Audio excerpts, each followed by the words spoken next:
First lesson this morning comes from the letter to the Hebrews. And on a Sunday where we are remembering the cloud of witnesses that have gone before us and surround us, this letter speaks to those of us who very often might struggle with our faith. And it is an example of throughout Scripture, throughout the past, those people who by faith were led to dare great things for God, and those who on behalf of their faith suffered great things. Hebrews chapter 11, verses 29 through chapter 12, verse 2. By faith, the people passed through the Red Sea as if it were dry land. But when the Egyptians attempted to do so, they were drowned. By faith, the walls of Jericho fell after they had been encircled for 7 days. By faith, Rahab the prostitute did not perish with those who were disobedient because she had received spies in peace. And what more should I say? For time would fail me to tell of Gideon, Barak, Samson, Jephthah, of David and Samuel and the prophets, who through faith conquered kingdoms, administered justice, obtained promises, shut the mouths of lions, quenched raging fire, escaped the edge of the sword, won strength out of weakness, became mighty in war, and put foreign armies to flight. Women received their dead by resurrection. Others were tortured, refusing to accept release in order to obtain a better resurrection. Others suffered mocking and flogging, even chains and imprisonment. They were stoned to death. They were sawn in two. They were killed by the sword. They went about in skins of sheep and goat, destitute, persecuted, tormented, of whom the world was not worthy. They wandered in deserts and mountains and in caves and holes in the ground.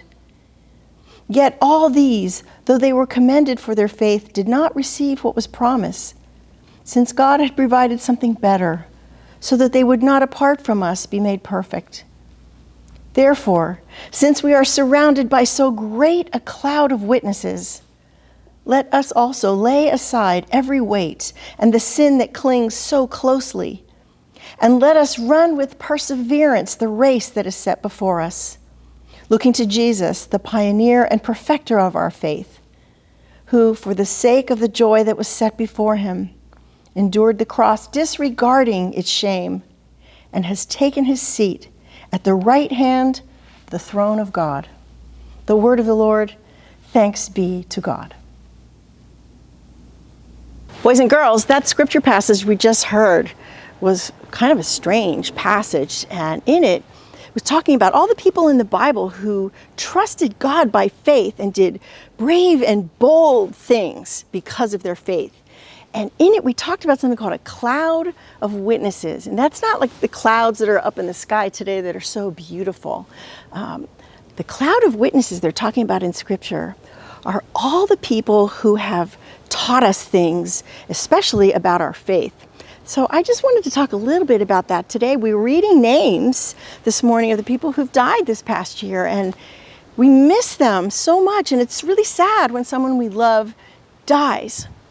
That cloud of witnesses that they're talking about in Scripture is all the ways that the things we have learned from people stay with us. So I come in this garden, and even this orchid that's blooming today, that orchid came from Mrs. Freeberg's garden. I took that off her tree and brought it here, and I think about her every time it blooms. And Miss Barrett, when I was a little girl, when I was coming out of high school and singing in the choir here at Plymouth, I sat next to Pat Barrett and we sang alto together, and she encouraged me to come and sing in the choir. And Dr. Collins, when I was going to college, he was one of my professors, and he encouraged me to learn and to write. He always encouraged me with my writing. And right up here, this is a very special Dr. Fountain.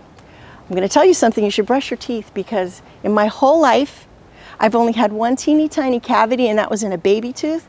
And he said, don't bother about it, just keep doing what you're doing. My whole life, I never had a cavity. Dr. Fountain was my dentist.